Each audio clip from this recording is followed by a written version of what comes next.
Sziasztok! Elkezdtem a pályabejárást, nagyon-nagyon gyors szakaszokkal találkoztam már most így az elején. Fantasztikus nagy hófalak között fognak száguldani, úgyhogy gyertek, nézzétek meg, hogy milyen helyeket fogok találni itt az Arctic Rallyn.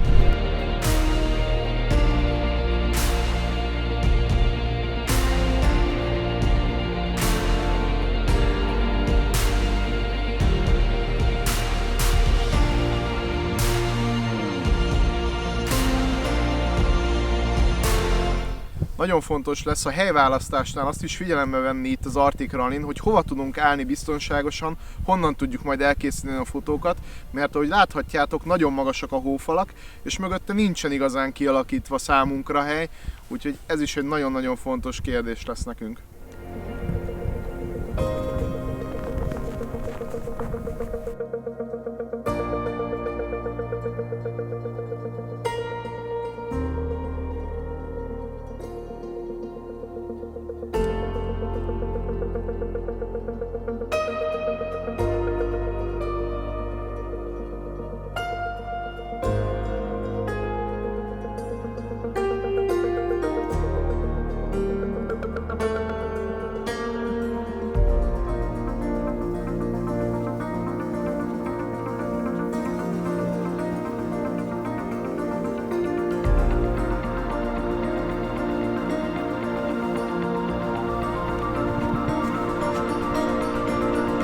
Nagyon sarkalatos kérdés lesz a verseny folyamán az, hogy az autóknak a hűtése megfelelően működjön.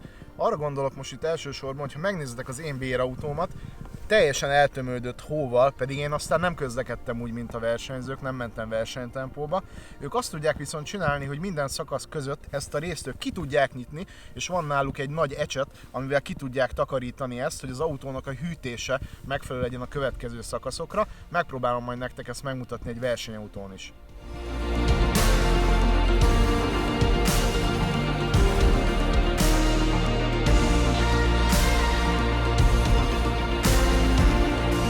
A pályabejáráson ugye minden versenyző becsővezett autót használ, amivel föl tudják írni a pályákat, és pár szakasz végén a gyári csapatoknál itt van egy tartalékautó, ami azt a célt szolgálja, hogy ha valami történne, akkor ugye nincsen idő megjavítani az autót, vagy kicserélni rajta akár bármilyen dolgot, ezért itt várják őket, a csapatnak a tagjai, és hogyha bármi gond van, egyszerűen csak átülnek ebbe az autóba és folytatják a bejárást.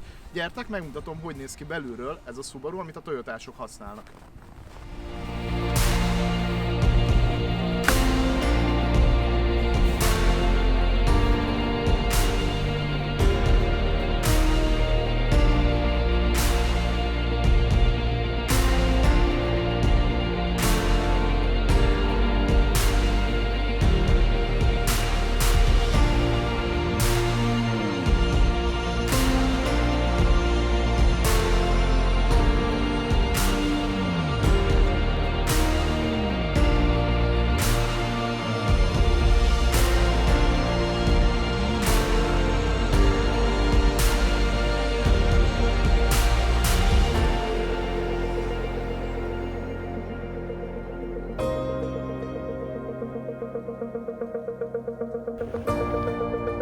Ígéretemhez híven megmutatom nektek, hogy melyik rész az, amit ki tudnak nyitni a navigátorok, illetve a pilóta két szakasz között, hogyha úgy adódna.